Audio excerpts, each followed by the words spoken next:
fundamentos del sistema de control. Entonces tenemos unos conceptos que a lo mejor vas a ver como nuevos, pero realmente ya lo sabes, son de la parte de transferencia de masa, ¿no? O transferencia de fluido, perdón, que es la transferencia de momento. Y el DTI hace siempre referencia a la parte de tuberías. Y tuberías, pues ya deberías de saber, viste flujo de fluidos, viste fenómenos de transporte. Entonces ya eso de lo del momento, el flujo, deberías de saberlo sin ningún problema. Y entonces la fuerza motriz está relacionada con la transferencia de momento, ¿sale? Entonces, en un proceso en tiempo real, el material se mueve a través de diversas operaciones unitarias donde se transforman de su estado original en productos, subproductos y desechos utilizables. Acuérdate que lo recomendable en un proceso como ingenieros, pues se trata de no desechar nada. Se supone que esos desechos puedan producir otras cosas más y el chiste es contaminar lo menos posible, aunque nunca se puede evitar la contaminación, eso es de acá, ¿sale? Entonces, para los fluidos, como lo son líquidos y gases, acuérdate de tu curso, estamos hablando de transferencia de momentum, flujo de fluidos. Los fluidos siempre son gases y líquidos. Eso que no se te olvide nunca, ingeniero, es gases y líquidos, ¿sale? El movimiento a través del proceso generalmente ocurre debido a una diferencia de presión entre las operaciones unitarias aguas arriba y aguas abajo, ya que los fluidos siempre fluirán desde un área de alta presión a una área de baja presión. Mucho ojo con esto, y esto también tiene que ver con el curso de flujo de fluidos. Ya sea que lo hayas tomado conmigo o ya sea que lo hayas tomado con el doctor José Luis, el concepto es el mismo. Ya sabes que si quieres mover un vapor o un gas, usas un compresor o un ventilador, dependiendo qué tan rápido quieres el movimiento. Lo vimos en este curso también, entonces recuerda nada más esas partes que son fundamentales para poder mover gases y líquidos. Para los líquidos, por lo general, son bombas, ¿sí? Entonces no hay ningún problema. Pero para los gases pueden ser, no sé, turbinas, compresores, sopladores y ventiladores. Entonces, mucho cuidado con esa parte, ingeniero. Bien, la presión de fluidos se incrementa mediante bombas, lo que yo te decía. Entonces, si vamos a mandar un fluido que tiene bajo punto de presión, lo que tenemos que hacer es impulsarlo con una bomba, o sea, agregarle energía al fluido. Acuérdate del famoso HA de tu curso de flujo de fluidos, la carga que mete la bomba al fluido, y esto hace que también la presión se incremente, y por eso es que puedas mover un fluido de una zona baja a una alta. Si podemos mover de un fluido de cierta distancia a otra a través de una bomba, ¿sale? También se pueden mover los fluidos por decantación, eso no hay ningún problema, ya lo sabes, ¿no? Y para los gases, mira, para la situación de gases, cuando tienes alta presión, se usan los compresores, ¿te acuerdas de esto? Son los compresores para cuando tenemos gases a alta presión. Si tenemos presiones moderadas de estos gases, aire, CO2, no sé, el gas que estés usando, se usan los sopladores, ¿sale?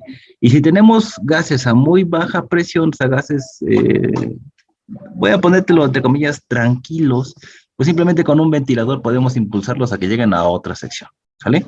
Entonces, cuando sean líquidos, siempre van a ser bombas. Eso tenlo bien claro para cuando te toca hacer tus diagramas. Para mover líquidos, bombas. Para mover gases, pues depende de la presión. Si la presión es alta, son compresores.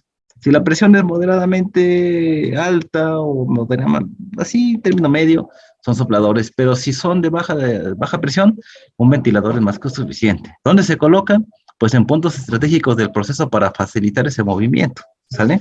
Entonces tú ya tendrás que tener una idea más o menos ahí, pues a qué altura la pones, ¿no? Y qué tanto necesitas. A lo mejor con un solo ventilador puesto desde, no sé, 1 metro de distancia donde sale ese gas y con eso te sirve para impulsarlo a donde tiene que llegar, suficiente. Entonces ya ahí lo vas a ir viendo en base a experiencia, ¿sale? Los sólidos, en el caso de los sólidos, sí están más canijos, porque tienen una densidad muy alta, son muy pesados y hay que transportarlos, ¿no? Entonces, cuando vienen como lixiviados, combinados con líquidos, pues bueno, posiblemente hasta con una bomba podríamos mandarlos. Pero cuando son solamente líquidos, solamente sólidos, perdón, a veces hay que usar transportadoras, las famosas bandas transportadoras para poderlos mover a otra sección o depositarlos en otra sección. Entonces, por lo general, deben moverse físicamente, eso es lo malo de los sólidos, ¿sí? Por ejemplo, mediante un transportador o una estructura. O sea, lo que te digo, el transportador es una banda transportadora, como la de las tortillas, es que está dando vueltas ahí, está sacando las tortillas, pues más o menos eso es una transportadora y estás moviendo un sólido en esa parte, ¿sí? A veces se utiliza la gravedad para mover un sólido, mientras que en otras ocasiones el sólido se arrastra en un gas que es lo que se llama fluidización, ¿sí? Ese es otro término, haz de cuenta, un polvo, por así decirlo. Si no lo quieres mover y no lo quieres mojar, aunque hay que tener mucho cuidado porque tendría que ser un aire seco, Para moverlo, simplemente se le mete un poco de un gas. En este caso, yo me imagino aire, ¿no? Por ponerte un ejemplo burdo, ¿no? Para mover polvo, pues lo que haces es pones el polvo en una situación, lo colocas en una base, le soplas, le echas aire y ahí lo puedes arrastrar donde tú quieras, siempre y cuando tengas un canal por donde vas a pasar, ¿sí? Ese es en el caso de un sólido, pero son para sólidos que no son tan pesados. Con eso yo puedo moverlos con un proceso de arrastre de gas que se llama fluidización, ¿sale?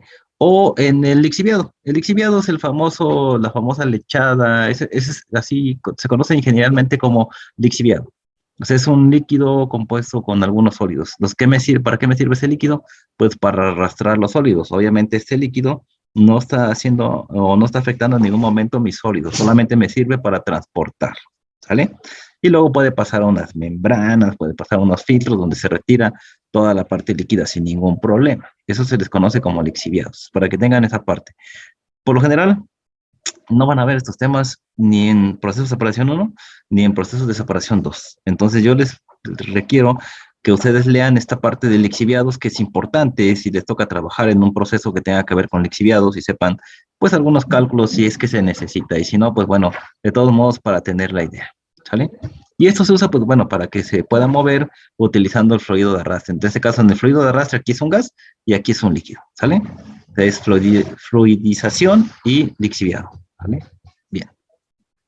Entonces, otro término más que nosotros debemos de saber como ingenieros químicos, en nuestro caso, pues tú sabes que de a cajón como ingeniero químico, si no sabes transferencia de momentos o flujo de fluidos, y si no sabes transferencia de calor, pues puedes darte por muerto, ¿no? Siempre que tenemos un proceso va a estar ahí transferencia de momentum, porque tengo que mover flujos, ya sea gases o líquidos.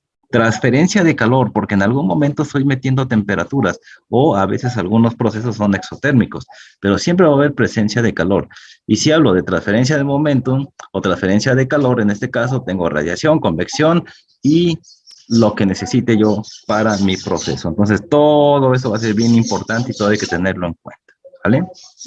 Entonces, en los procesos a escala comercial, la transferencia de calor se logra con una mayor frecuencia mediante calentamiento indirecto con fluidos de transferencia de calor. Ya sabes, ¿cuál es el que uso para calentar? Siempre, ya ni te hagas cuestionamientos. Para calentar se usa vapor de agua y para eso están las calderas. Y las calderas producen vapor y por eso es que muchos maestros, como ustedes ya sabrán quiénes, les hacen mención de que cuánto cuesta o cuánto me cuesta un kilo de vapor. Ah, es importante saber porque ese kilo de vapor me está ahorrando energía en el proceso. ¿Sale? Y si lo puedo generar y es gratis, pues ya la armé, porque eso me va a servir para impulsar o para calentar ciertos procesos más adelante, ¿sí? El agua, el agua también comúnmente se usa mucho para enfriar.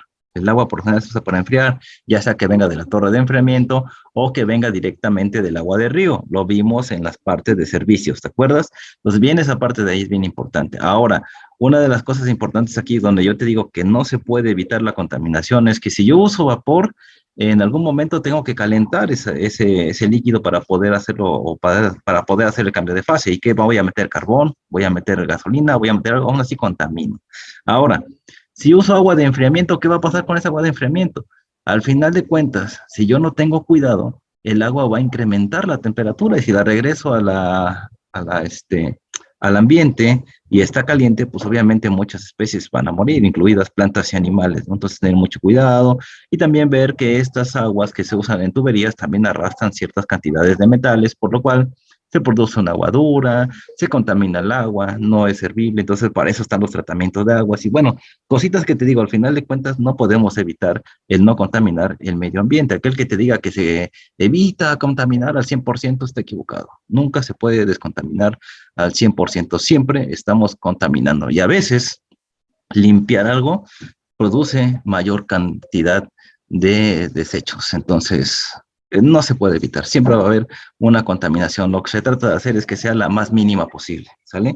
No tan alta, pero sí la más mínima permisible. Y para eso hay normas y todo lo que han estudiado en otras materias, ¿sale?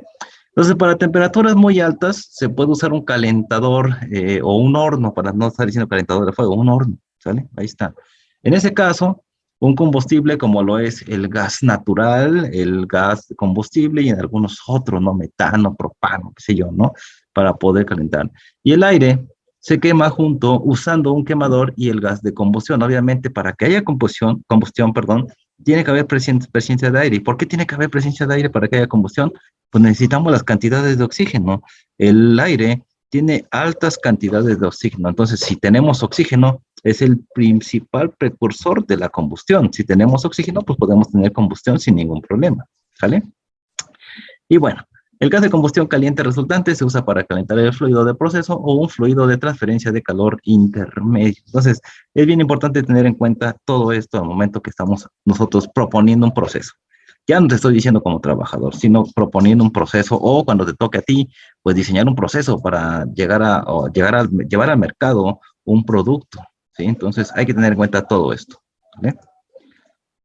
Bueno, para temperaturas muy bajas se puede utilizar agua de enfriamiento o nitrógeno líquido.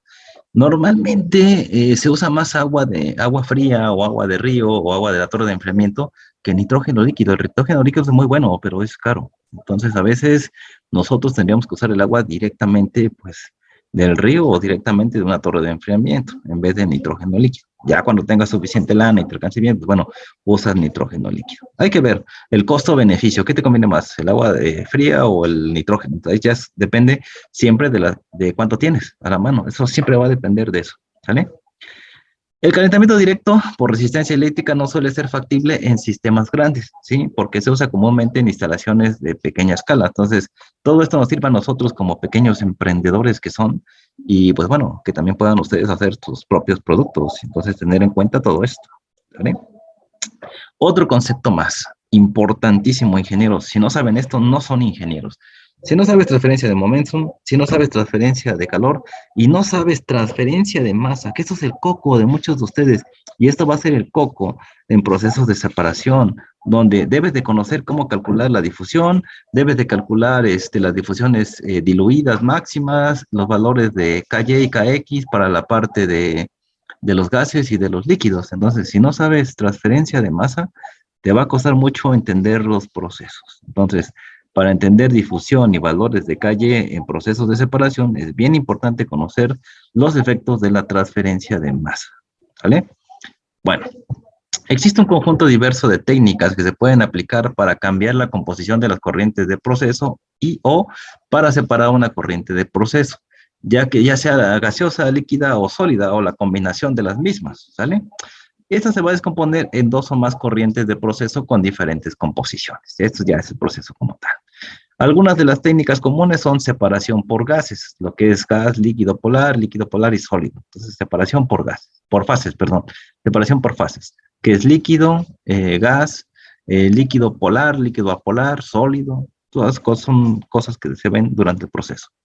Una separación por diferencia en las concentraciones de equilibrio de múltiples fases. Aquí se me brincó, pero bueno, separación por diferencias en la concentración de equilibrio de múltiples fases. Por ejemplo, la destilación. En destilación es bien importante conocer las transferencias de masa. Si no sabes transferencia de masa, no sabes ley de Rowe, ley de Henry, estamos fritos, ¿sale? Si no sabes cómo calcular coeficientes, estamos fritos. Si no sabes termodinámica química, estás frito. Entonces, tienen tiempo para ir vigilando lo que sigue en sus cursos. Bien, tenemos separación por diferencia de solubilidad química, y eso ya depende de esto, ¿no? Que tanto es tan soluble uno en otro. Y esos procesos son como el que es absorción de uno o más componentes gaseosos de la fase gaseosa a un líquido, o extracción de uno o más componentes líquidos de una fase líquida polar a una fase líquida no polar, o viceversa. Y también la lixiviación, no puedes olvidarte de eso. No lo ven y no lo estudian desafortunadamente en los temarios, pero ustedes leanlo por su cuenta, ¿sale? Entonces, uno o más componentes sólidos en un líquido o en un gas. Eso es un lixiviado, lo que yo te decía, combinar sólidos con líquidos, a eso se le conoce como lixiviado, ¿sale? Y tenemos otro, que es la separación por atracción física. Este sí lo ven en el curso de procesos 2, también lo ven en su laboratorio, que es el proceso de absorción. Una cosa es absorción, y el ejemplo más típico es decir una esponja y agua, eso es absorción, pero la absorción es una cosa diferente. Cuando se absorbe, pues está pasando a través de la masa. cuando se absorbe, solamente se pega sobre la superficie de la masa. Entonces, la absorción física también es un proceso muy importante. Se usa mucho en tratamiento de aguas con carbón activado y otras cosas para purificar ciertas cantidades de agua. Pero bueno, para eso tienes una materia que se dedica a tratamiento de aguas. Entonces, te pido poner atención ahí donde sí se ve un poco de lo que es absorción y sobre todo en tu curso de procesos 2 donde vas a ver absorción, ¿sí? Y hay que calcular algunas isotermas para ver qué tanto se está absorbiendo de ese material y qué tan puro puede salir. En tus clases de laboratorio te pondrán un ejemplo simple, pero pues muy importante, ¿no? Y es bien importante, ¿por qué? Porque te ponen a bajar la acidez de un aceite por absorción. Entonces, ahí ciertos compuestos, no te voy a decir un nombre como tal, pero ciertos compuestos adhieren al carbón activado y bueno, eso va quitando un poquito de compuestos glicéricos o glicerinas del aceite y pues lo va haciendo menos ácido, ¿no? También me podría servir para en el caso de que tuviera yo una mezcla de agua y aceite. Saben que las contaminaciones más grandes de las petroleras, tipo de cosas a veces en el río, ha sido por la contaminación de aceites con el agua, ¿no? Entonces hay una manera de poder, más o menos, porque tampoco digo, ya con esto lo hicimos, no, más o menos, pues remediar un poquito el problema de esas aguas mediante procesos de absorción. Pero bueno, eso lo estudiarán ya en su materia correspondiente para no echarles tanto chumbo, ¿no? Ahí está. Bueno, cuando hablamos de reacciones, pero antes de esto, déjame que quede claro otra vez. Ingeniero químico, si tú no sabes transferencia de momentum, transferencia de masa y transferencia de calor, estás frito. Un ingeniero químico debe de saber esos tres conceptos fundamentalmente para decirse que es un ingeniero. Entonces, yo les vuelvo a repetir, yo sé que estarán tomando en este semestre, si es que no me equivoco, transferencia de calor, o ya lo tomaron con el doctor Roberto, el doctor Víctor o con la maestra Miriam, que son pues buenos en su materia, y si te quedaron dudas o algo, pues, a lo mejor puedes comentar con ellos, pero si no, agarra la literatura y ponte a leer bastante sobre esos tres conceptos: transferencia de momentum, transferencia de masa y transferencia de calor. Son fundamentales para la parte de procesos de separación 1, procesos de separación 2. Entonces hay que tenerlo bien claro, ¿sale? Bueno, hablemos de las reacciones. Las reacciones químicas transforman la composición molecular de una o más sustancias en una o más sustancias diferentes. Una reacción química, tengo reactivos, y si tengo reactivos, simplemente voy a tener productos y subproductos, ¿sale? Bien, las reacciones químicas ocurren cuando dos o más sustancias se mezclan en la proporción correcta y en presencia de la combinación correcta de temperatura, tiempo, residencia, catalizadores y lo demás, pues tenemos productos, ¿verdad? Entonces, la mayoría de las reacciones químicas comerciales se facilitan con la presencia de un catalizador, ¿sí? Los catalizadores no siempre son para acelerar la reacción. A veces necesitamos catalizadores para ralentizar la reacción. Y todo este concepto se ve en algo que conocemos nosotros como cinética química y catálisis, o el estudio de la velocidad de reacción.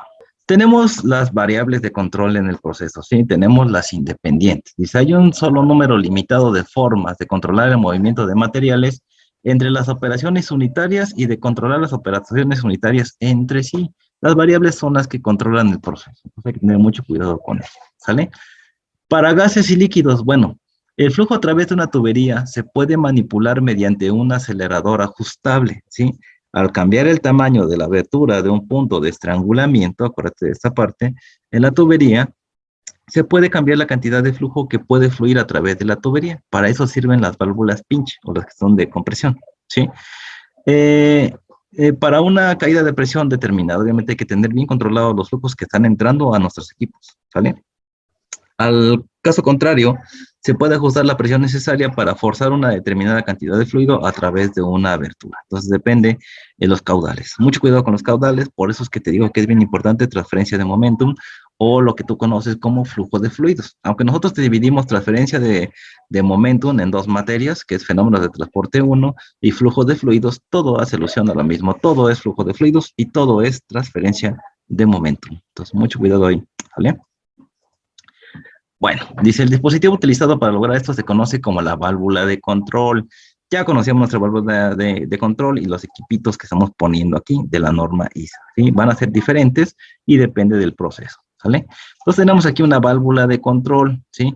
En este caso, pues una válvula de estrangulamiento. Acuérdate que de los símbolos que te di de válvulas, esta también podría ser una válvula de bola, bla, bla, bla, muchas cosas, ¿no? Entonces, en este caso, aunque tenga esta simbología, es una válvula de estrangulamiento, la que hace la presión, el pinch, ¿te acuerdas de esa parte? Entonces, esta es una válvula de ese tipo, ¿sí? Y bueno, para decir que es una válvula de control, ya lo sabemos de mi primera letra, segunda letra, bla, bla, bla. Entonces tenemos una válvula de control de qué tipo misceláneo. Acuérdate que X significa misceláneo. En este momento no estoy hablando de un proceso en sí, estoy hablando de manera global. Esta es mi válvula de control de un proceso misceláneo, o sea, puede ser cualquiera, ¿sí? Aquí solamente estoy hablando de esa parte que yo te mencionaba hace un rato, del estrangulamiento, para reducir el caudal, para aumentar la presión. Para eso me sirve esta válvula. Si te das cuenta, aquí no estamos haciendo nada, nada más estamos mostrando que es una válvula de control de un proceso, el que sea, ¿sale? Y son las condiciones que trabaja esta válvula, ¿sale? Entonces esto sigue siendo más de lo que hemos estado viendo, pero bueno, creo que ya una idea la tienes, ¿no? X, el símbolo de este tipo de variable de medición se utiliza en el circuito de control de realimentación. Entonces ya aquí, hablando de control de procesos, bueno, el X, o un término que vamos a llamar más adelante error, va a estar bien presente, ¿no? Pero en este caso, nómbrala así, como no tenemos un proceso como tal, válvula de control misceláneo en el lazo de control, el AAA, ¿no? Que en este caso AAA es el instrumento único definido, número de etiqueta, o el lazo de control. Ya lo vimos, ya te digo, cada libro tiene su literatura muy independiente, pero significa exactamente lo mismo. Mira, aquí me está diciendo que la AAA es una etiqueta, y sí, lo habíamos visto también como una etiqueta la vez pasada, ¿vale? La válvula de control es la variable independiente más común utilizada en las plantas de procesos comerciales. Entonces, la válvula de control la vamos a encontrar en muchos de los diagramas de TI. ¿Vale? Bien. Otra forma de controlar el flujo de fluidos es variar el impulso introducido en él por una bomba o un compresor. Entonces, esa es la única forma de hacer estos cambios en el fluido, con una bomba o no un compresor. ¿Por qué una bomba o un compresor? Porque estoy hablando de fluidos. Si tengo un líquido, una bomba. Si tengo un vapor o un gas, un compresor. Y un compresor es para altas presiones, acuérdate de eso, ¿sale? Pues esto generalmente se logra variando la corriente eléctrica suministrada al motor que impulsa el dispositivo, que a su vez varía la velocidad, o sea, la rotación, velocidad de desplazamiento del pistón y lo que hayas visto en flujo de fluidos, ya sea de la bomba o ya sea del compresor, según el fluido que tengas, gas o líquido, ¿vale? Ahí está. Bien. Si el dispositivo tiene un motor de velocidad fija, en este caso una bomba, se puede utilizar un flujo reciclado. O sea, no quiere decir que estoy reciclando un flujo, sino que estamos usando un flujo de retroalimentación. Esto que ves aquí se le llama retroalimentación o realimentación. Son términos que estoy usando ahorita que vas a usar tú en dinámica y control de procesos. Simplemente en una parte se está regresando hacia esta parte de aquí, por algún problema que llegara a haber. Y ya sabes que controlar esto, pues aquí podríamos poner una válvula controlada de flujo, un transmisor de flujo, pero bueno, el primer concepto es ver esto, ¿no? Ver que posiblemente aquí se pueda dar una realimentación en caso de algún fallo, en palabras de TI. Entonces, la realimentación permite que la unidad, ya sea la bomba o el compresor, procede de la misma cantidad de flujo al mismo tiempo que permite ajustar la cantidad de fluido que realmente viaja a la siguiente operación en la unidad, variando la fracción de flujo que recircula en comparación con la cantidad que fluye de la siguiente operación. O sea, lo que está asegurándose esta parte de aquí es que el caudal que vas a estar mandando al siguiente proceso o al siguiente equipo sea el correspondiente y el que tú deseas que llegue al siguiente equipo o a la siguiente sección que estás trabajando. Entonces, para esto se usa esta parte de aquí, para regular este caudal que estás enviando. Bien, pues en la siguiente figura se proporciona un esquema de control para este sistema. Mira, ¿qué teníamos aquí? ¿Te acuerdas? Primero tenemos un fluido, estamos bombeando desde un tanque de almacenamiento y estamos mandando esto a otro proceso. ¿Cuál proceso? No lo sé, porque nada más estoy viendo esta sección. Pues en esta sección estamos mandando un flujo. ¿Qué tenemos aquí? Tenemos un elemento de flujo. Este elemento de flujo va a estar midiendo si realmente el caudal se encuentra dentro de los parámetros establecidos. Manda una señal eléctrica al controlador de flujo, ¿sí? El controlador de flujo, aquí le hace falta un transductor, traduce la señal eléctrica a señal neumática y lo que hace es mandar una señal neumática a la válvula. Es una válvula de control de flujo. Si esto no está en lo correcto, ¿qué va a pasar aquí? Esta válvula se va a comprar completamente cerrada y va a regresar a esta válvula que tenemos aquí. Y entonces esto va a ser una función de realimentación a la bomba, ¿sí? Entonces no va a pasar nada hasta que se ajusten esos niveles. Posiblemente aquí esta sea una válvula pinch, quiero pensarlo así, es una idea, y aquí pues haga que se disminuya un poquito el flujo para que cuando llegues aquí tengas el flujo adecuado. Una vez que el flujo adecuado aquí en este elemento de flujo me va a decir, ¿sabes qué? Si está funcionando todo correctamente, no necesita de abrir esta válvula o de dejarla cerrada y simplemente pasa al siguiente. Si todo funciona bien, pues ya pasa al otro lado. Date cuenta, el control aquí y el control aquí es exactamente lo mismo. Pero ¿qué estás asegurando? Tú estás asegurando que en este proceso el caudal que va a pasar a la siguiente sección está completamente correcto. Y ahora, si nos ponemos todavía más exigentes, pues este es un elemento de control que está montado en campo, o sea, se lo puede ver el operador. Tenemos un controlador de flujo que está montado en campo y está disponible al operador. ¿Por qué? Por esto que tenemos aquí. Más aparte, se está enviando una señal de datos a un computador, ¿sale? Ahí está, ¿sale? Y la válvula de control de flujo, la SO102, pues también está disponible al operador. Acuérdate que aquí, pues no tenemos una manera automatizada. Esto no es una válvula que te diga que se cierra en caso de fallo o que se abra en caso de fallo. Esta posiblemente, como está montada en el campo, y está también con una serie de datos, posiblemente en algún momento se le tenga que decir al operador que venga a abrir o cerrar la válvula manualmente, según sea el caso, para la misma sección, para esta y para esta, ¿vale? Entonces aquí tenemos el sistema de control. Así es como nosotros controlamos una realimentación para poder asegurar que tenemos un caudal estable. Y esto de aquí se lo conoce como un control a lazo cerrado. Y también tenemos, si ustedes quieren verlo así, un control en cascada, ¿sale? Para que no les sorprendan las palabritas de control en cascada. Esto es un control en cascada, ¿vale? ¿Qué estamos controlando? Simplemente estamos controlando flujo. Y eso me lo dice la primera letra, ¿sale? Ya lo demás, ya sabes, montado en campo, datos, señal eléctrica, neumática. Aquí ten en cuenta que estos son ejemplos, son ejemplos. Acuérdate que las válvulas, mientras no tenga esta piececita que está aquí que transforma la señal eléctrica en neumática, tiene que haber un transductor de señal para que pueda convertir la señal eléctrica a una señal neumática que llega a esta válvula. Las válvulas, por lo general, funcionan con señales neumáticas, entonces tengan mucho cuidado en eso. Esto nada más es un ejemplo demostrativo del libro. No puso mucho cuidado en esa sección, pero ustedes sí tengan cuidado en esa sección. Bien, entonces, para el movimiento de sólidos, que es lo más complicado, decíamos hace un rato, ¿no? Se puede manipular la velocidad del transportador o el extrusor que estemos ocupando. Y esto se logra más comúnmente variando la corriente eléctrica suministrada al motor que impulsa el dispositivo, ¿sí? Ya sea que lo mandes por una banda transportadora, ya sea que lo mandes por soplador, ya sea que la mandes por ventilador, o ya sea que la mandes por compresor, pues bueno, tenemos que controlar la velocidad que van a tener estos equipos para poder mandar una corriente frecuente y tener un caudal, pues estable, ¿sale? Ahí está. Acuérdense que también en gases se calcula caudal como si fueran los líquidos, hay que tener un caudal estable, ¿sale? Bien, ok. Si se usa un calentador de resistencia eléctrica, y aquí también ya hablar de resistencia eléctrica, pues eso incluye corriente, y eso también me va a incluir un costo, ¿sale? Hay dos formas comunes de controlar la energía proporcionada por el calentador, ¿sale? Lo más común es abrir y cerrar un contacto en el suministro eléctrico para que el calentador reciba corriente eléctrica solo por una fracción de tiempo. ¿Se acuerdan de la válvula solenoide? Pues más o menos así, ¿sale? Al variar la fracción de tiempo que se activa el calentador, se puede ajustar la entrada de energía al calentador, lo que ajusta la temperatura de la superficie del elemento calefactor, ¿sale? Ahí está el funcionamiento. Ok, bueno. En este caso, X es un símbolo de la variable medida utilizada en el lazo de control. Acuérdate que ahorita estamos hablando de procesos misceláneos, ¿sale? ¿Qué significa OC? Es una nueva variable que estamos viendo y vas a ver muchas más porque hay derivativas, integrales, sumativas, muchas. Pues este OC significa abrir o cerrar o iniciar y detener, ¿sí? Entonces, eso es lo que significa OC. On, close, o algo así en inglés, ¿sale?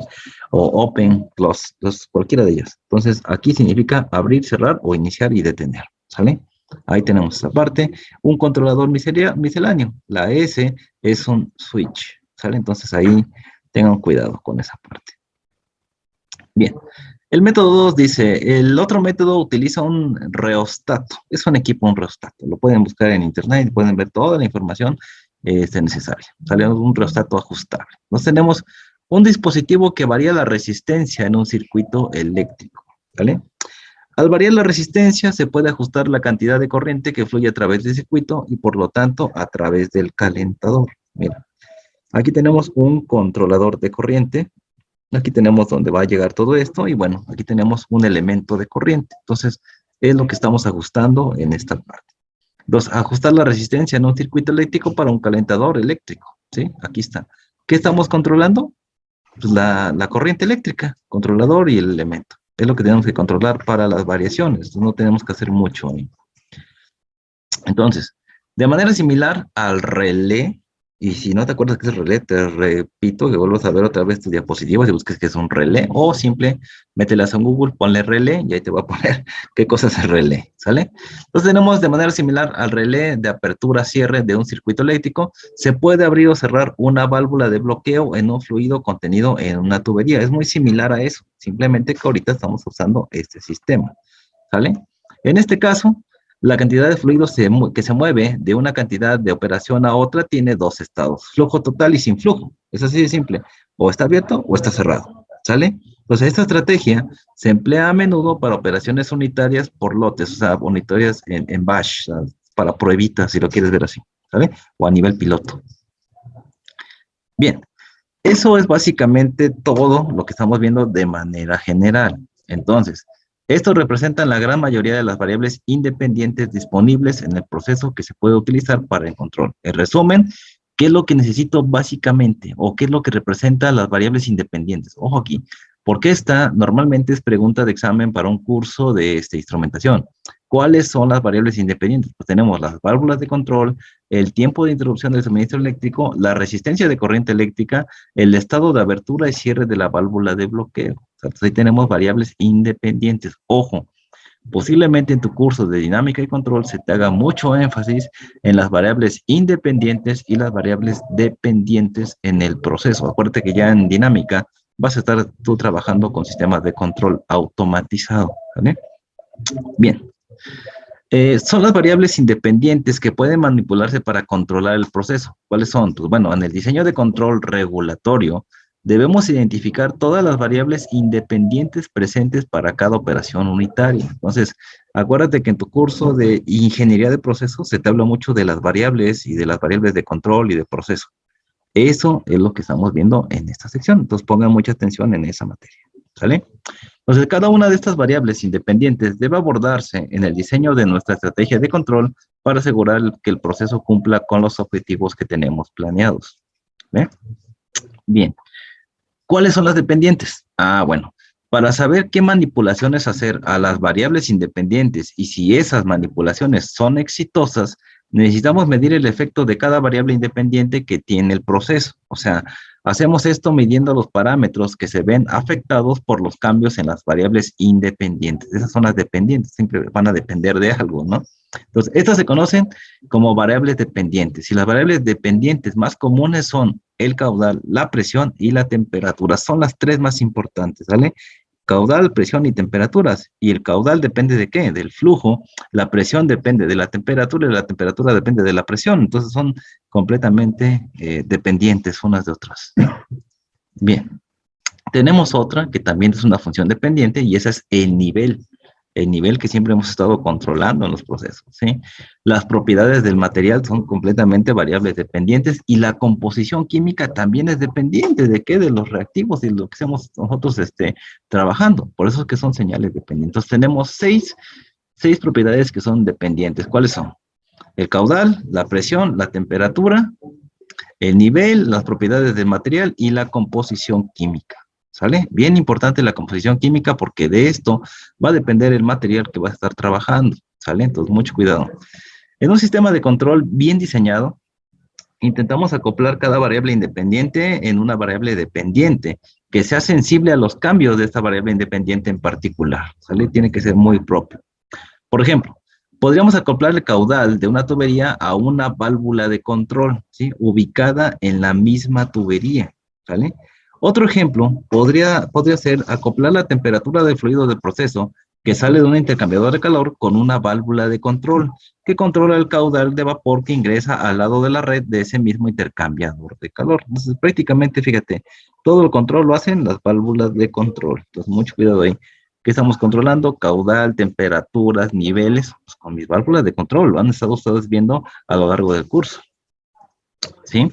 Entonces, el bloque de construcción fundamental para el control de procesos es el lazo de control de realimentación o retroalimentación de entrada simple o salida simple, ¿sale? Entonces, así es como se va a ver esta parte. Y te digo, estos temas que te estoy manejando son de dinámica y control. Entonces, con que aprendas estos conceptos, cuando llegues allá ya no te van a ver cara de what, vas a saber de qué te están hablando, ¿vale? Entonces, bajo estos conceptos, hacemos una manipulación a una variable independiente y luego probamos el impacto de ese ajuste midiendo la variable dependiente. Te digo, esto ya es el control automático, ¿sale? El siguiente paso es averiguar cómo usar la medición de la variable dependiente para determinar cuánto ajustar la variable independiente. Y para eso se hacen un montón de ajustitos y en unas hojas en MATLAB o incluso en Excel podríamos ajustar estas variables. ¿Vale? Entonces, se considera el caso simple de un recipiente a presión incrustado en medio de un proceso. La operación de esta unidad es una de las más simples y flexibles disponibles y se utiliza para una amplia variedad de propósitos. Un uso muy simple es eliminar las gotas de líquido arrastradas de una corriente en una fase gaseosa. Acuérdate que siempre hay presencia de humedad, si hay humedad hay agua, y el agua no siempre se va en forma de vapor, a veces precipita, ¿vale? Entonces ahí tenemos un ejemplo. Bien, tenemos este equipo. Y de lo que te estoy hablando es de esto, ¿no? Considera el caso simple de un recipiente a presión incrustado en medio de un proceso. Este recipiente, el tambor de eliminación de líquidos. Ok. La operación de esta unidad es una de las más simples y flexibles disponibles y se utiliza para una amplia variedad de propósitos, ¿sí? ¿Cuáles son estos? Bueno, un uso muy simple es eliminar las gotas de líquido arrastradas de una corriente en fase gaseosa. ¿Por qué es importante poner esto? En balance de masa me decían las entradas es igual a las salidas y las entradas menos salidas es igual a la acumulación. Ah, bueno, el punto de acumulación es bien importante. En cierto proceso, yo sé y lo sabemos por experiencia, incluso ustedes que no han estado operando equipos a nivel empresarial, saben que si no hiciste bien o si no se hizo bien acá la reacción química que estamos trabajando, pues posiblemente parte de esa humedad va a salir a la parte de arriba o por la diferencia de presiones que tenemos aquí, pues parte de eso se va a precipitar en forma de gotas. Entonces necesitamos quitar esto porque yo lo que necesito sacar en la parte de arriba es un gas y un gas que esté libre de esa humedad, porque si no, le voy a dar en la torre al siguiente proceso. ¿Cómo lo hacemos? En este caso, pues usando un eliminador de niebla, pero esto lo vas a ir viendo ya con la experiencia, pero bueno, aquí tenemos un tambor eliminador de líquidos. ¿Y qué es lo que tiene este tambor? Pues bueno, solamente tiene un eliminador de niebla. Hay otros con otros procesos diferentes, pero bueno, tenemos el más básico, ¿sale? Entonces, te decía yo, el uso muy simple es eliminar las gotas de líquido arrastradas por una corriente de la fase gaseosa, ¿sí? Bien, entonces, cuando el gas entra en el recipiente a presión, la velocidad de la corriente se reduce al menos en un orden de magnitud. Obviamente, acuérdate, pasamos de una parte o de una tubería pequeña a una más grande, conceptos de flujo de fluidos, ahí pues le iba a dar en la torre. La velocidad aquí incluso la podíamos considerar en algún momento, cumpliendo todas las condiciones, que la velocidad en este tanque o en un tanque es cero, ¿sí? Porque casi no hay movimiento. Pues venimos de una velocidad, luego pasamos a un punto donde la velocidad es casi cero. Entonces ahí hay un cambio abrupto, ¿vale? Pues a menudo se usa una boquilla de entrada, aquí la podemos ver, ¿sí? Tangencial, o sea, una boquilla se usa de entrada tangencial para impartir un remolino. Entonces, mira, esto no está entrando directamente aquí y caiga el chorro, así, no. Simplemente esto lo que hace es colocar la entrada en este punto, ¿para qué? Para que ese fluido o ese gas pueda recorrer a lo largo del tanque, porque se va a ir así como cuando va llenando un vaso de agua, se va a ir recorriendo aquí a lo largo en la circunferencia del tanque, para que no caiga de golpe. Mira, aquí vas, vista superior del tambor eliminador, baffle del deflector. Entonces entra, se empieza a mover, y entonces nos evitamos esa caída que tiene ahí este equipo. Pero te digo, eso ya es en base a diseño. Y les recomiendo mucho estudiar la parte de diseño. De lo que les dan sus profes, vayan un pasito más adelante o 3 pasos más adelante. ¿Ok? Bien. Una almohadilla coalescente, generalmente conocida como eliminador de niebla, que es esta que tenemos aquí, o desempañador, también así se conoce, se coloca en la parte superior del recipiente, eso que tenemos acá. Cualquier gota que se quede en la corriente del gas tendrá que fusionarse en esta almohadilla a medida que la corriente de gas atraviese al salir del recipiente a presión. Sí, obviamente lo está presionando, sale, y aquí es, entre comillas, una especie de filtro del gas para quitarle todas las gotitas de agua, ¿sale? Bien, el líquido cae al fondo del recipiente y sale por una apertura inferior. Entonces, todo esto de aquí ya una parte cayó, pero todavía lo que está aquí en forma de gas, por el proceso y las presiones, pues obviamente estos líquidos van a hacer un cambio de fase, ¿sale? Y ese vapor, pues arrastra unas pequeñas cantidades de humedad. Pues aquí se quedan todas estas cantidades de humedad y pasan a la siguiente sección. Si ustedes le dan, y son curiosos al YouTube, y le ponen ahí torre de enfriamiento, les va a mostrar un video en 3D que está muy bonito, para que ustedes vean cómo funciona la torre de enfriamiento. Entonces van a ver algo de repente donde suben los vapores y hay una especie de malla, como la que están viendo ustedes acá, donde está subiendo el gas a la parte de arriba con el ventilador y vas a ver que estas gotitas de agua se empiezan a precipitar y caen. El principio es muy parecido, no te digo que sea exactamente igual a la torre de enfriamiento, pero es muy parecido. Llega aquí, esta malla que está aquí empieza a toparse con las gotitas de agua, se empiezan a juntar, se empiezan a acumular, hasta que llegan a un peso donde pues van a precipitar a la parte de abajo. Va a estar goteando esta parte de aquí, pero en esta parte de aquí ya vamos a tener el gas, entre comillas, puro, ¿sale? Va a estar más puro aquí, y bueno, sin ningún problema en caso de corrosión o cosas a la siguiente etapa, ¿vale? Bien. Entonces, hasta ahí estamos viendo el funcionamiento de este equipo y ahora hay que ver las variables. Entonces, tenemos un balance de materia del sistema es el siguiente. MI, que es MI, es la masa del material que ingresa a través de la boquilla de alimentación. Eso es lo que tenemos acá. ¿Sale? M01 es la masa del material que sale por la boquilla por la parte superior. Ah, es esto de aquí. Ya sabes, tú puedes llamarle A, B y C y no pasa nada. Aquí simplemente ellos decidieron llamarlo así y te está diciendo que es cada una de ellas. ¿Vale? M sub 02 es la masa del material que sale por la boquilla de la salida inferior. ¿Sale? Ahí está. Aquí está. Ojo aquí. Los doctores que te dieron clase anteriormente, o los profesores que te dieron clase anteriormente, te dijeron, entradas igual a salidas, entradas menos salidas igual a la acumulación. La acumulación no la puedes ignorar, ¿sale? Entonces tenemos que M sub A es la acumulación o reducción del material en el recipiente. Mucho ojo, siempre va a existir la acumulación, no te olvides de eso. Es un dato bien importante. Si lo ignoras, no te va a quedar el proceso, ¿sale? Entonces ahí tenemos todas nuestras variables. La entrada, la salida del gas, la salida del líquido y la acumulación. Entonces, ahora sí, tenemos nuestro balance de masa completo. ¿Vale? Bien. En función normal, nuestro objetivo es el funcionamiento, o el objetivo es en estado estable que la acumulación sea cero. ¿Te acuerdas de eso, de tus clases de balance de masa? Siempre lo mejor sería que hubiera cero acumulación en el proceso. Y eso es un primer bosquejo. Podemos decir que eso es cero, aunque sabemos que eso no es cierto. Siempre va a haber algo de acumulación. ¿Sale? Entonces, pero en sistemas reales, esto es para el curso de balance de materia, separación, los que tú quieras, pruebitas, ¿no? Eso es. Pero en condiciones reales, nunca estaremos completamente en estado estable y la acumulación siempre va a ser diferente a cero, ¿sale? Entonces, en este escenario, la ecuación anterior muestra que podemos elegir 3 de estos parámetros como las variables independientes del sistema. 3 de esos parámetros, ¿sale? Entonces, dado que nuestro objetivo es controlar el funcionamiento de la unidad en condiciones casi estacionarias, y siempre ves que nos decían, consideremos que está en estado estable. O sea, eso es lo primero que me dicen, siempre. Entonces, vamos a considerar siempre las condiciones estacionarias, que casi no hay movimiento, para poder hacer los balances sin ningún problema, aunque sabemos que eso no es cierto tampoco, ¿sale? Entonces, es más común y fácil usar lo siguiente como las 3 variables independientes asociadas en el tambor de eliminación del líquido, usando la relación entre ellas para especificar el término de acumulación. Entonces, vamos a tener lo siguiente.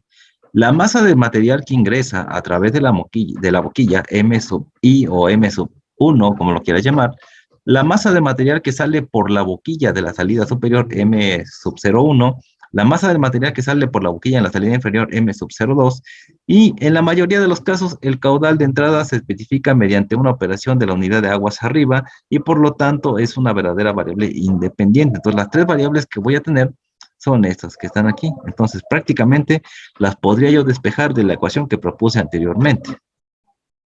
¿Sale? Si usáramos MI o M sub I como una variable de control para el tambor de eliminación de líquido, probablemente interferiríamos con el funcionamiento de uno o más sistemas de arriba. O sea, si esta fuera mi variable a controlar, moviendo la entrada, pues vamos a mover ya sea la fase gas o la fase líquida. Entonces, ojo aquí, con cuáles estás moviendo. Entonces, esa posiblemente me podría generar problemas. Y entonces esto deja las dos corrientes de salida como las únicas variables independientes. Entonces las variables independientes son esta y esta. Esta es una variable dependiente, ¿sale? Bueno, lo más simple que podemos hacer es colocar una válvula de control, obviamente para evitar esos problemas, ¿sí? En este caso de estrangulamiento, ¿para qué? Pues para controlar los caudales, así de simple, ¿sale? Bueno, al cambiar el área abierta en la válvula, podemos cambiar la tasa de flujo que puede pasar a través de la válvula para una fuerza impulsora de presión determinada, ¿sale? Entonces acá, en la terminología de control, una variable independiente se conoce como variable de control. Ojo, una variable independiente se conoce como una variable de control, por eso están en rojo, pongan mucha atención en esa parte. Entonces, nuestro objetivo es establecer el área de apertura de la válvula conocida como posición de la válvula, ¿sale? Para lograr los objetivos operativos o de proceso del tambor de eliminación de líquidos. Entonces hay que calcular bien esta parte, la posición de apertura de la válvula. Abierta, cerrada, 3/4, 2/4 abierta. Bueno, es importante conocer eso para poder regular los caudales. El primer objetivo es minimizar o eliminar todo el líquido de la corriente de gas que sale del recipiente a presión a través de la boquilla de salida superior. Ese es el primer objetivo, ¿sale? Bien. A primera vista, se podría parecer el único objetivo de la operación de esta unidad, o sea, el único objetivo sería controlar esa corriente, o sea, lo que podríamos pensar, digo, pues si quiero yo limpiar que el gas salga completamente puro, pues eso es en lo que me voy a enfocar, pero si yo impacto aquí, también voy a impactar acá, todo va junto, pues tengan mucho cuidado con esa parte, ¿vale? Después de todo, esta es la razón por la que pudimos o pusimos el tambor de proceso en primer lugar. Si examinamos el proceso con más detenimiento, un par de objetivos se revelan. ¿Y cuáles son? Bueno, por ejemplo, nos gustaría minimizar o eliminar la cantidad de gas que sale del recipiente a presión a través de la boquilla de la salida inferior. ¿Sale? Aquí está. También queremos evitar que la presión en el recipiente sea demasiado alta. El recipiente podría romperse a altas presiones. Acuérdate que siempre hay que calcular nivel y presión en este tipo de tanques. Entonces ya te estás dando una idea, creo que ahorita más o menos, ¿no? A ver, presión y nivel deben de estar bien controlados. ¿Con qué? Con válvulas de control. Ok, bien.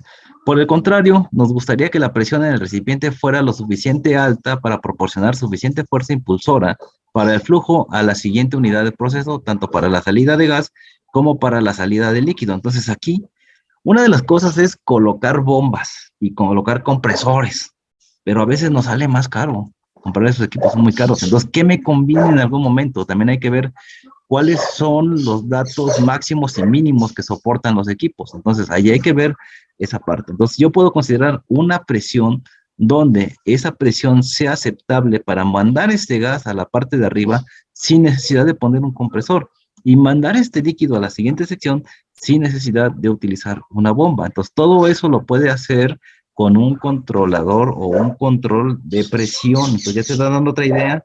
Entonces, yo necesito reducir económicamente mi proceso. ¿Cómo puedo quitar el compresor y la bomba? Pues bueno, calculando bien las presiones dentro del equipo, sin afectarlo, sin afectar el equipo. Siempre los equipos tienen capacidades máximas y capacidades mínimas. Hay que tener mucho cuidado con eso. Bien, entonces abordemos el primer objetivo. ¿Cómo nos aseguramos de minimizar o eliminar el flujo de líquido de la parte superior del recipiente? Esa es la pregunta que debemos hacernos, ¿no? Bueno, el tambor extractor está diseñado para cumplir de manera inherente este objetivo, ¿sale? Bueno, bien. El tambor extractor está diseñado para cumplir, te digo, de manera inherente este objetivo y las únicas situaciones en las que no ocurrirían sería lo siguiente, que se permita que el líquido se acumule en el recipiente a un nivel lo suficiente alto como para que el líquido se volviera a introducir a la corriente de gas. Aquí tendríamos un problema, ¿no?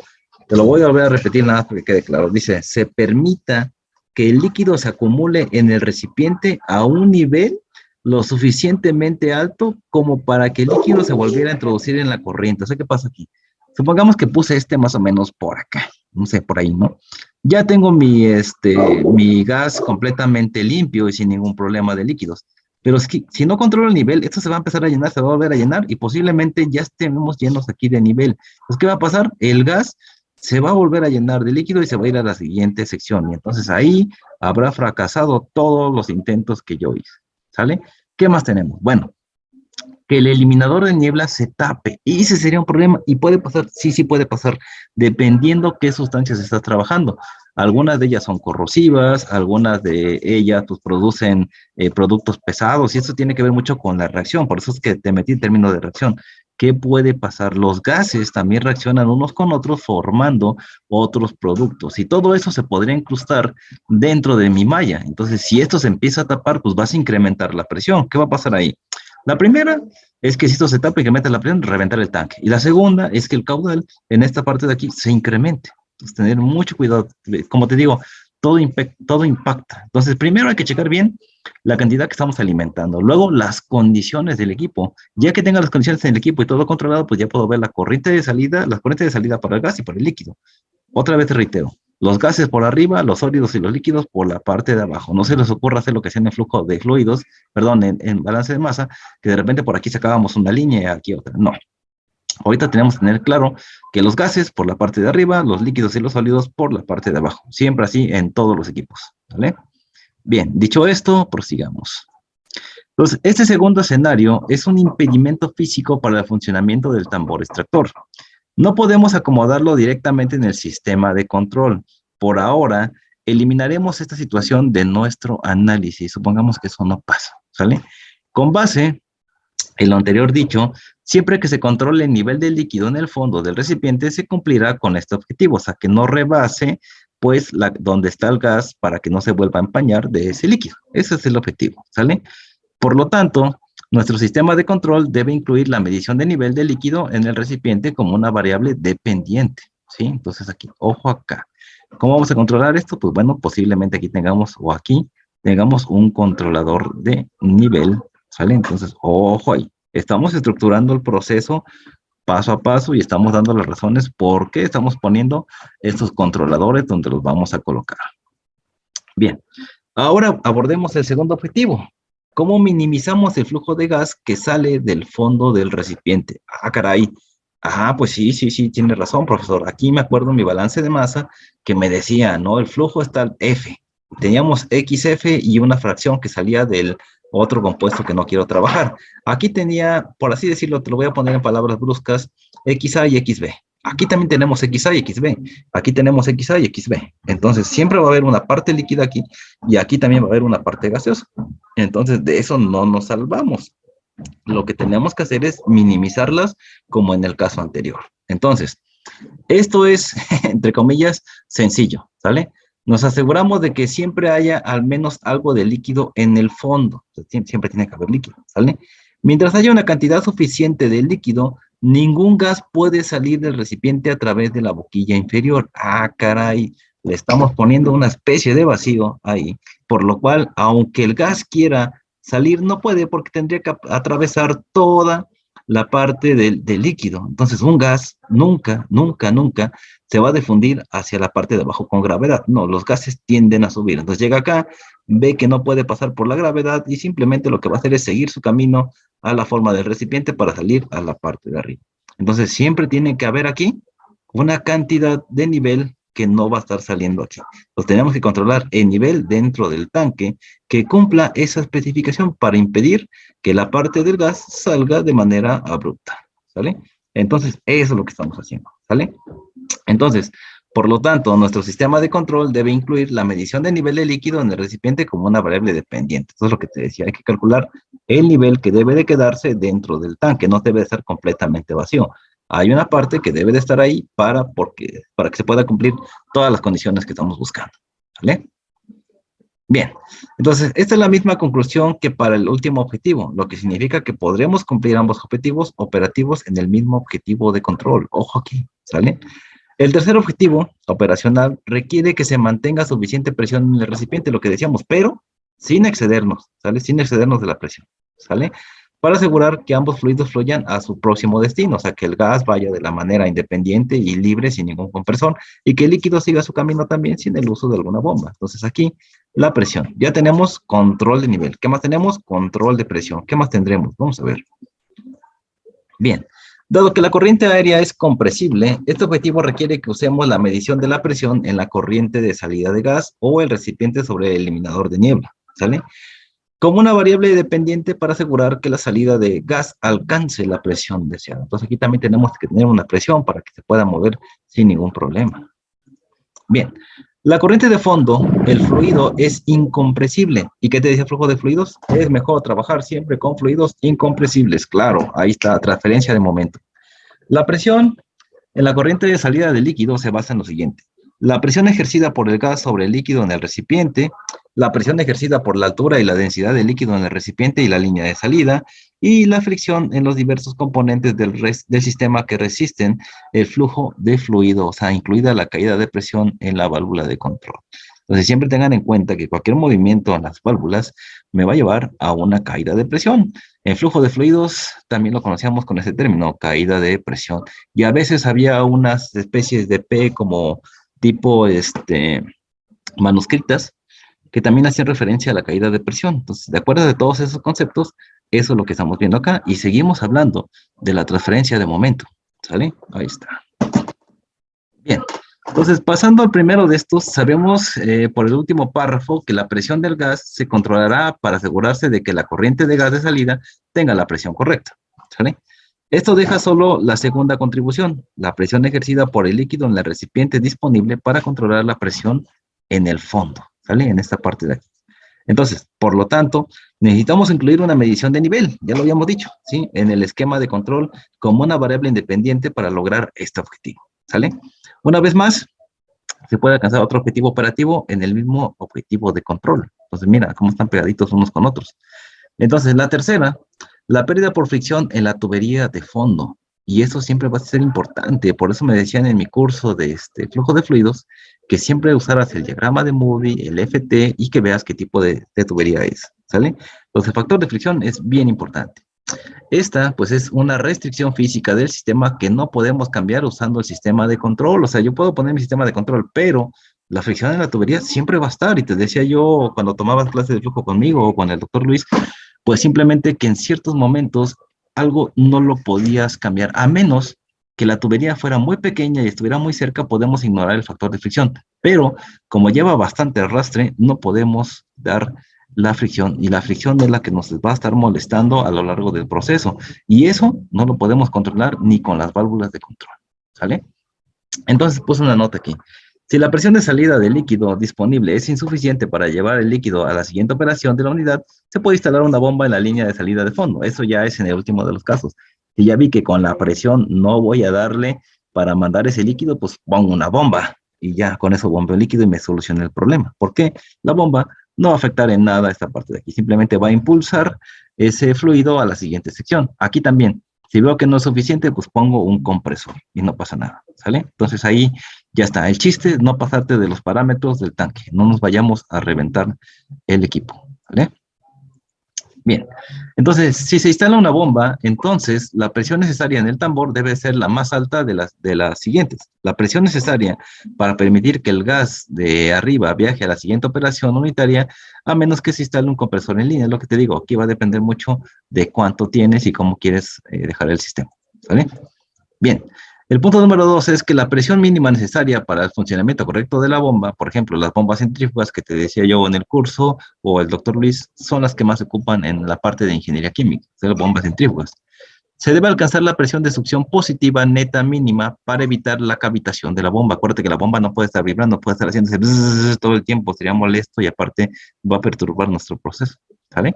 Entonces, cuando se usa una bomba de fondo, la variable de control es una válvula de control. Esa es la variable de control. Siempre va a haber una válvula. Ya lo vimos hace un momento, ¿sí? Generalmente instalada después de la bomba. El sistemita que vimos hace un rato, cuando empezamos la clase. O la velocidad del motor de la bomba. Si se utiliza una bomba de velocidad variable. Entonces ahí ya tiene que ver con los nomogramas y todo eso, tener un control bien específico. ¿Sale?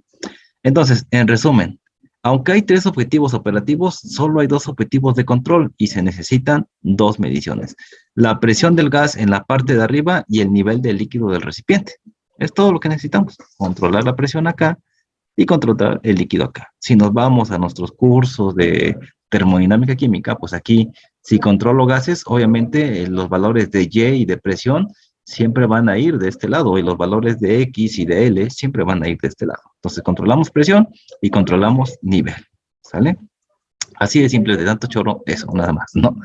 Entonces ahora tenemos la base adecuada para el control y empezamos con las tres variables independientes. La masa del material que ingresa a través de la boquilla de la alimentación, la masa del material que sale por la boquilla superior y la masa del material que sale por la boquilla de salida inferior. Todas las tres corrientes que estamos viendo ahí. Ahora, bueno, primero generalmente lo especificará la operación de la unidad aguas arriba, entonces podríamos diseñar la instalación de dos válvulas de control, una en la línea de la salida superior y otra en la línea de salida inferior, o sea, una válvula en la parte de aquí y una válvula en la parte de acá, ¿sale? Para que sirvan como las otras dos variables independientes, ¿vale? Bueno, para ajustar la posición de la válvula de control superior, especificamos el uso de la presión del gas superior, o sea, aguas arriba de la válvula de control superior, pero después del eliminador de niebla, o sea, no la puedo tener aquí, la tengo que tener más arriba o más lejos, ¿vale? Bien, para ajustar la posición de la válvula de los fondos, la válvula de control, especificamos el uso del nivel de líquido en el recipiente y puede disminuir la apertura en los fondos con la válvula de control, ¿vale? Bien.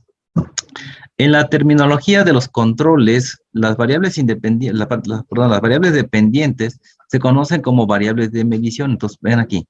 ¿Cuáles son las variables de medición? Son las variables dependientes, ¿sale? Entonces, la secuencia se acaba de describir y, bueno, se conoce como ciclo de retroalimentación, lo que te decía hace un momento, ¿sí? Mida, ajuste y vuelva a medir para probar el efecto del ajuste. Esto es la realimentación o la retroalimentación. Entonces, ojo aquí. Esto es bien importante también para hacer los diseños. La secuencia que se acaba de describir se conoce como ciclo de realimentación o retroalimentación, ¿sí? ¿En qué consiste? Medir, ajustar y volver a medir para probar que el efecto del ajuste funciona, el famoso set point que van a ver más adelante, ¿vale? Bien, si el proceso fuera estático, tenemos lo siguiente. Podríamos hacer exactamente lo que describimos en la última sección. Entonces, tomo una decisión, hago un ajuste, tomo otra medición, hago otro ajuste, etcétera. Es lo que va a ser prueba y error, si lo quieren ver humanamente, ¿no? Hasta que las dos variables dependientes estén exactamente en sus valores deseados para el funcionamiento efectivo del tambor o de la eliminación de líquidos. Entonces, tenemos que ver estas variables de control y que cumplan el set point que nosotros estamos buscando. Para eso, se hicieron previamente los balances de materia. Bien. Pero en el proceso no estático vamos a tener lo siguiente. Durante el tiempo que nos tomó medir y ajustar, pueden ocurrir cambios en el proceso. Y ahí te digo, ahí existe la variable del error, pero eso lo van a ver más adelante. Ya sea por cambios en las operaciones de la unidad aguas arriba o aguas abajo, incluso por cambios inducidos por ajustes previos de una o ambas válvulas de control. Entonces, cada que estamos checando, pues puede haber variaciones en el sistema. Eso es lo único malo. ¿Sale? Entonces, para adaptarse a esta función, los procesos en tiempo real deben utilizar algún tipo de algoritmo de control para realizar ajustes continuos, o sea, que esté todo el tiempo para que no tengamos esos errores que estamos viendo a las variables independientes, ¿sale? En función de los valores de las variables de medición. Entonces, la parte del sistema de control que realiza las operaciones del algoritmo de control se conoce como controlador, y para eso son las válvulas de control, siempre va a haber un controlador. Para cada variable de medición, el operador humano, o en casos más avanzados, el propio sistema de control, especifica el valor deseado de la variable de medición, el set point, o el punto que tú estás marcando como el correcto, ¿vale? Bien. El valor deseado es el valor que permite que la operación de la unidad cumpla mejor con los objetivos del proceso. Y este valor deseado se conoce como estándar o como punto de ajuste o set point, ¿sale? Ok, el controlador compara el valor medio con el punto de ajuste y calcula la diferencia entre estos dos valores. Esta diferencia se conoce como el error de medición o simplemente el error, lo que te estuve mencionando a lo largo del proceso, ¿vale? El controlador luego usa un algoritmo matemático para calcular un cambio en la variable de control basado en el error. Y esto se conoce como salida de controlador. Pero ya te estoy hablando de sistemas de control van un poquito más avanzados a este curso. Pero bueno, ve conociéndolos para que veas de dónde salen estas variables. Bien, ahora aquí, ya tenemos el control. La figura describe nuestro diseño de un sistema de control regulatorio simple usando la simbología, ¿sí? La simbología de la norma ISA, ¿sale? En nuestro análisis anterior, emparejamos una variable de medición con una variable de control. Ahora, agregamos un controlador para relacionar la medición con la posición de la válvula de control. Aquí está, ¿sale? Aquí los tenemos. Bien.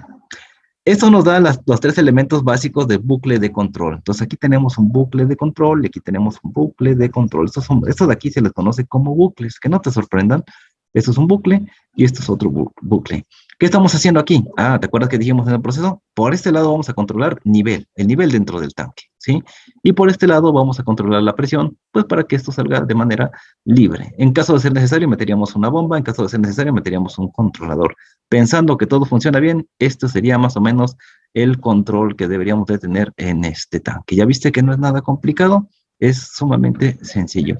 No te olvides aquí que debe de haber un transductor de señal para convertir la señal eléctrica en señal neumática en estos casos. No se te olvide nunca esto que debe ir aquí, el famoso cuadrito que tiene una I y diagonal P, ¿te acuerdas? Así debe de ser. Aquí hace falta eso, no puede recibir esta señal eléctrica.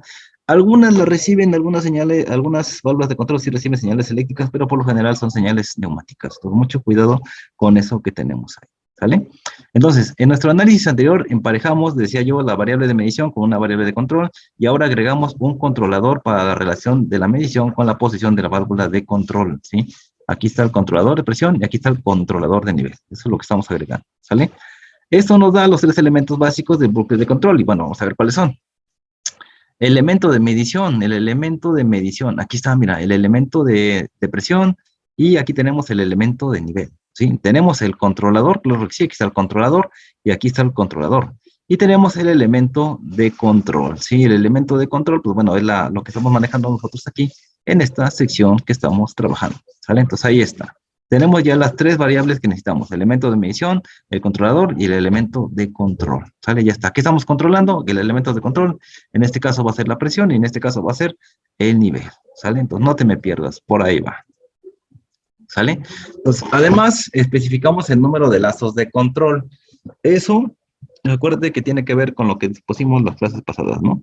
El caso que la planta 1, el elemento 01, bla, bla, todo eso. Los lazos de control es el 101 y el 102. Como estamos trabajando nada más en un equipo, pues es fácil nombrarlos, ¿no? El 101 y el 102, simple. El 101 controla presión y el 102 controla nivel, ¿sale? Ahí está. Bien, entonces dice, además especificamos los números de lazos de control, como lo vimos, de retroalimentación o realimentación. ¿Por qué retroalimentación? Bueno, aquí tenemos un sistema, esto que está aquí se le conoce como sistema de realimentación, por eso es que lo estamos llamando así. Entonces debe hacer exactamente el mismo número de lazos de control que grados de libertad en el proceso. Acuérdense, ingeniería de procesos, la materia les enseña cómo hacer todo esto, entonces pongan atención en esa materia.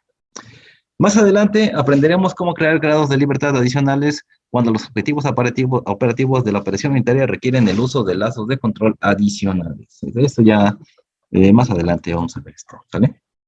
Mira, ve este control, este de aquí. Ese es el control más simple que podríamos haber hecho aquí.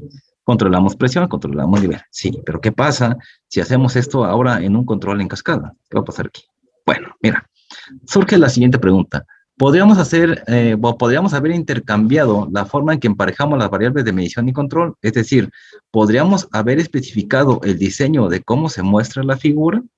Mira, aquí tengo yo el controlador de presión en esta parte y aquí tengo una válvula controladora de presión en esta parte de aquí abajo.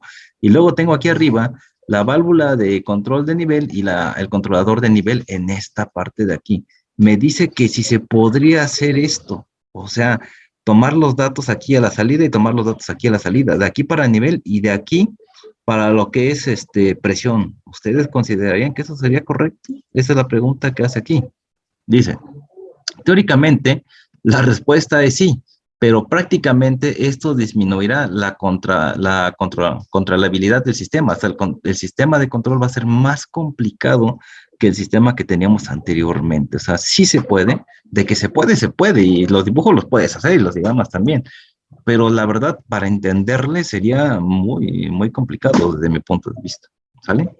Entonces, cuando sea posible, queremos utilizar la medición más directa disponible para proporcionar la retroalimentación para la variable de control.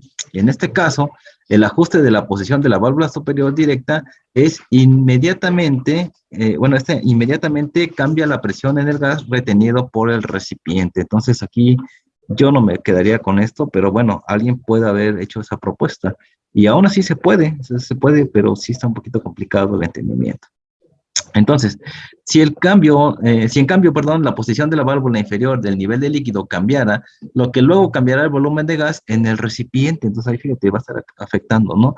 El cambio de volumen cambiará la presión de gas y este efecto no es tan directo, ¿sale? El bloque de control tardará mucho más en alcanzar el estado operativo de la variable de control deseada. Por lo mismo, o sea, estamos controlando en dos secciones completamente diferentes.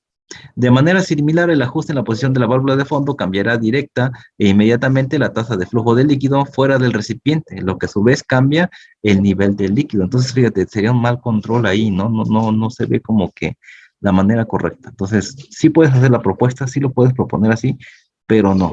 Siempre los valores de Y y de P van a ir sobre la presión en la parte de arriba. Los niveles o los valores de X, L y de nivel siempre van a ir en la parte de abajo. Entonces, no hagas esto, no te confundas, no mezcles una cosa con otra. Sí se puede, pero va a ser más complicado el entendimiento y el funcionamiento. Entonces, también aquí el set point va a ser un poquito más difícil de ajustarse. ¿Sale? Entonces, si la posición de la válvula superior cambia, cambia la presión del gas, lo que cambia la presión ejercida sobre el líquido, lo que luego cambia el caudal que sale del fondo para una posición constante de la válvula. ¿Sí? Entonces ahí fíjate, todo esto es lo que está ocasionando este control. Este cambio de flujo cambia el nivel de líquido.